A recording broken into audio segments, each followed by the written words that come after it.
Mengapa pengusaha sukses, konglomerat, dan presiden memiliki penasihat spiritual? Peran penasihat spiritual dalam kepemimpinan. Sejak zaman dahulu, raja dan ratu selalu memiliki penasihat spiritual untuk mendampingi mereka dalam mengambil keputusan penting. Keberadaan penasihat spiritual tidak hanya terbatas pada pemimpin kerajaan, tetapi juga berlaku bagi pengusaha sukses, konglomerat, dan bahkan presiden di era modern ini.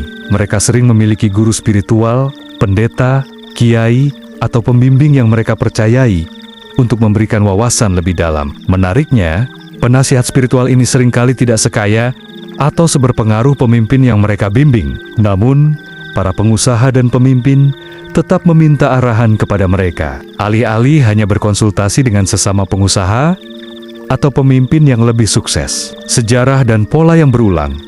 Jika kita melihat sejarah, fenomena ini sudah terjadi sejak zaman Mesir kuno. Firaun dikelilingi oleh para pendeta yang menjadi penasihat spiritualnya. Keputusan-keputusan besar dalam pemerintahan seringkali dikonsultasikan terlebih dahulu kepada mereka. Namun, mengapa bukan para pendeta atau penasihat spiritual itu sendiri yang menjadi raja atau pemimpin? Jawabannya terletak pada keseimbangan antara rasionalitas dan spiritualitas. Seorang pemimpin atau pengusaha harus berpikir strategis dan materialistis agar bisa bertahan dalam dunia bisnis atau politik yang kompetitif.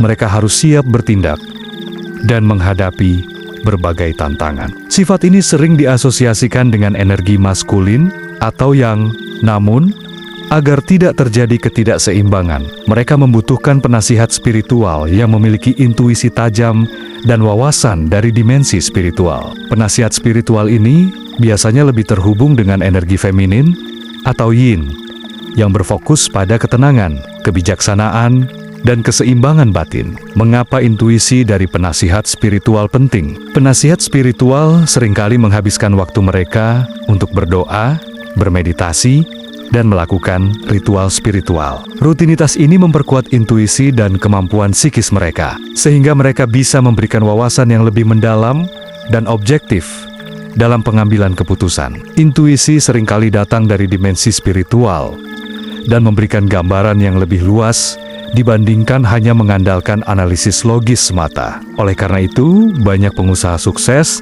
dan pemimpin dunia yang mempercayai pentingnya keseimbangan antara strategi rasional dan wawasan spiritual dalam mengambil keputusan. Kesimpulan, keseimbangan yin dan yang dalam kepemimpinan, negara dan bisnis yang kuat lahir dari sistem yang seimbang antara yin dan yang.